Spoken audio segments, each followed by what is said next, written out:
the Limpopo MEC for Education, Ishmael Gechepe, and we're talking about the matric results and other issues plaguing the education system in the province.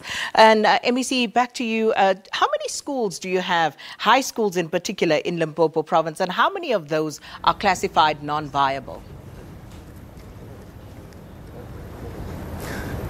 At the moment, we have 3,800 schools in the province, just above that because we are merging, so I can't go to the exact number now because we have merged a lot of them. The biggest number of our secondary schools, and the secondary schools that were writing matrics are just about 1,600. Are smaller schools. These are schools that have a below 200 learners, and we've been engaged with them, making sure that we match them. It's not an easy, and I'm sure you're aware in the rural provinces, it's not an easy program because non-educational issues are raised when you are dealing with issues that are very critical for education, because once schools become smaller, because in the sector, resources are allocated according to the learner numbers. So how many of those schools are non-viable? You have a school like one of our poor-performing schools that has got 60 children, and the teacher people ratio is 1:35. Essentially, this school qualifies for 2 teachers, or 1.5 if you want to really be strict on the numbers. So that school has got grade 8 to grade 12. We give it 5 teachers, which means we have given them 3 extra teachers more than what they qualify for. They are not even able to make it. We pull even in terms of the resources, the budget that we give it, we have to increase because they won't be able to run their businesses. So these schools, we have given notice to about 300 last year to say we want to proceed with the process of merging. We have merged a number of them.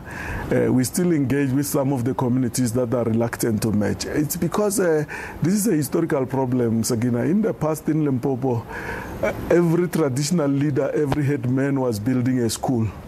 And they will use all the other means between community collecting cement and bricks and building on their own and the structures usually without a build industry person. So the infrastructure is also at different levels, but there's sentimental attachment to the work that they will have done in the school, who they have named the school after, pride that as a community they were able to do that. These are the issues that have been raised. All right, but MEC Gechepe, they don't help their children. How many of those schools have you visited? Especially yes, you have over the past few days, we know you visited some of the best performing schools in the province. Okay, I don't think you can hear me. Can you hear me now, MEC? I beg your pardon, I didn't hear the other part. Okay, I'm saying I didn't hear that the other part of your question. I'm saying that you were visiting some of the best performing schools in the province over the past few days. Have you visited the ones that obtained a 0% pass rate? You're breaking, Sakina, so I can't hear the other side. Can you hear me now? MEC, can you hear me? No, it seems like we've lost that connection to MEC Ishmael Gechepe there, and just trying to get a sense of those non-performing schools, the ones with the 0% pass rate, and we'll try to get him back, because you have a school like the Senwane Secondary School, for example, and they in 2016 had a pass rate, a matric pass rate of 60%, and in the last matric sitting, they actually had a 0% pass rate. So how does the school go from 60% to 0%, and what leads to that? Is the MEC aware? Has he been to these schools that have actually attained a 0% pass rate, and what is the intervention there? So these are the issues that we're trying to raise with the MEC. MEC, thanks so much. I hope you can hear me now.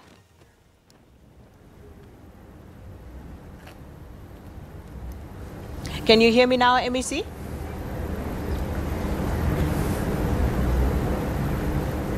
MEC, I believe you should be able to hear me right now. Okay.